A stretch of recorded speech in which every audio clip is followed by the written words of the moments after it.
Here we have an anilox cleaner. We'll now make a short introduction how to install this unit. Everything that's explained in this video will also be shown in the manual.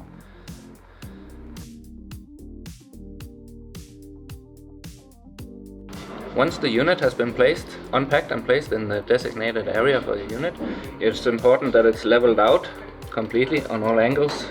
See here, like this as well, and in the sides as well.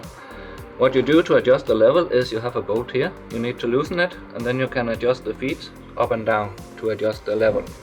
Make sure it's perfectly level.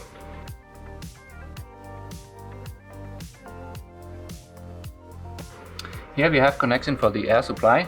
It's important that the air is clean and dry and that we have 6 to 7 bars supplied to the machine. Up here you have the possibility to adjust the air pressure. Here we have the manometer for the air pressure, showing the air pressure on the machine at the moment.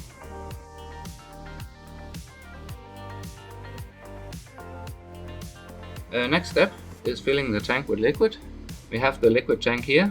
We have an inlet connection here for the liquid, which I have connected the filling hose. This filling hose should be put into a canister with cleaning liquid. Once this is done, you can prepare the filling process by turning this handle into position B, like this, meaning it's ready for filling, for emptying, or for transferring liquids. Once this is done, you can activate the pump on this knob here, and then you fill the tank until you reach the level OK up here.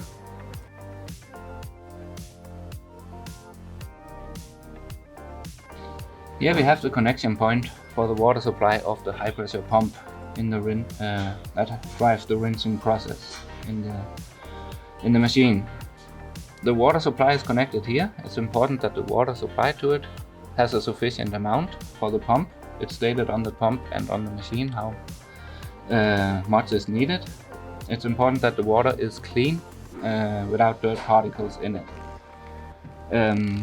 The water goes connected here, goes through the pump up into the wash area up here, and then it comes back out through this drain, which is led either directly to a sewer system or to a collection point. It's important to check with the local authorities if it is okay to lead the water directly to the sewer, or it has to go to a collection point for some treatment first. The pressure of the high pressure is adjusted here. You can see the pressure on the manometer here.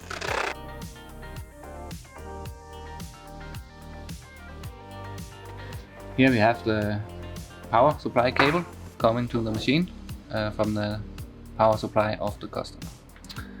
Once you have the power connected, the machine connected to the power supply, you can measure here on the backside of the main switch if the power is correct before you turn on the main switch.